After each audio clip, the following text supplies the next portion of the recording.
আসসালামু আলাইকুম guys, কুরকা agro লিমিটেডের নতুন একটা ভিডিওতে সবাইকে স্বাগত। তো আজকে একটা নতুন ভিডিও নিয়ে চলে আসলাম। সেটা হচ্ছে মুরগিদেরকে আপনারা কেন কিরমির ডোজ করাবেন, আর কিরমির ডোজ না করাইলে কি সমস্যা হয়, আর কিভাবে করাবেন সে সম্পর্কে পূর্ণ একটা ভিডিও ইনশাল্লাহ আজকে আমরা এই ভিডিওর মাধ্যমে আপনাদেরকে দেখাবো। তো আমিও ফার্স্টে ভুলেই গেছিলাম যে আমার মুরগির কিরমির ডোজ করানো হয় নাই, বা আমি অত একটা গুরুত্ব দেই নাই যে কিরমির ডোজ না করাইলে কি এমন হবে। তো আমার মতো চিন্তা ভাবনা নিয়ে যারা আছেন তাদের জন্য আজকের এই ভিডিওটা। তো আজকে আমি বলবো কি কারণে হচ্ছে কিরমির ডোজ করানো হয়। তো চলুন শুরু করা যাক। তো কিরমির ডোজ আপনারা কেন করাবেন?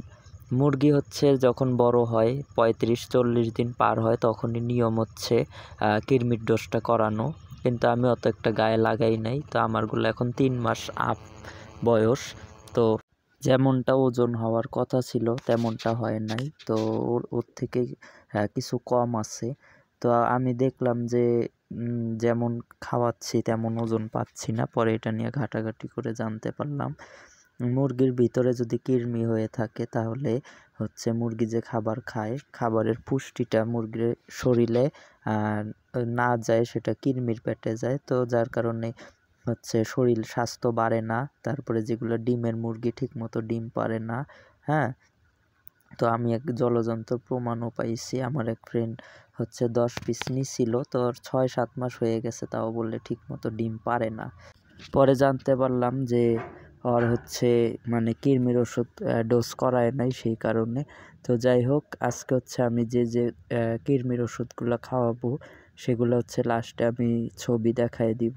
আপনারা যে কোনো দোকান থেকেই প্রথমে হচ্ছে কৃমির ওষুধ খাওয়াবেন, তারপরের দিন থেকে হচ্ছে লিভারটন, আর তারপরে দিন থেকে টানা 3 দিন হচ্ছে জিঙ্ক খাওয়াবেন। তাহলে আপনাদের মোটামুটি হচ্ছে কৃমির ডোজ কমপ্লিট হয়ে যাবে।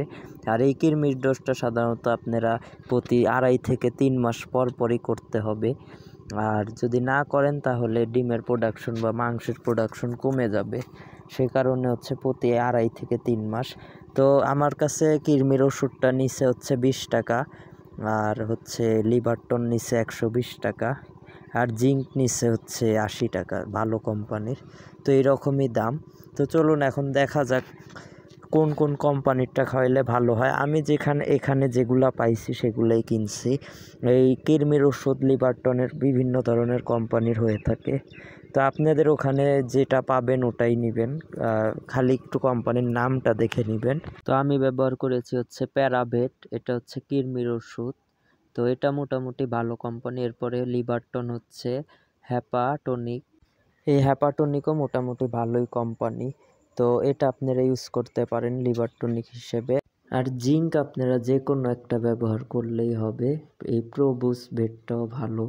এছাড়াও এই অরিজিনাল যে জিঙ্ক আছে জিঙ্কও ব্যবহার করতে পারেন, সেটাও ভালো, কোনো সমস্যা নাই।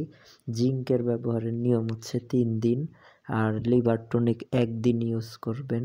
হ্যাঁ, 1 লিটার পানিতে 1 মুখা, 2 লিটার পানিতে 2 মুখা। আর হচ্ছে আপনার মুরগির সংখ্যা অনুযায়ী এটা ডাক্তার বা যে দোকানদারের সাথে কথা বলে আপনি কৃমির ওষুধটা ইউজ করবেন। তো যাই হোক, আজকের ভিডিওটা এই পর্যন্তই। ভালো লেগে থাকলে লাইক বাটনে লাইক দিবেন। আর সবাই সুস্থ থাকবেন, ভালো থাকবেন, আমার জন্য দোয়া করবেন যাতে আল্লাহ আমার ব্যবসায় রহমত দান করে। আর নতুন নতুন আপডেট পেতে সাবস্ক্রাইব করে রাখুন চ্যানেলটি। তো সেই আবার নতুন কোনো একটা আপডেট নিয়ে আসবো ইনশাল্লাহ। সেই পর্যন্ত সবাই সুস্থ থাকবেন, ভালো থাকবেন। আল্লাহ হাফেজ।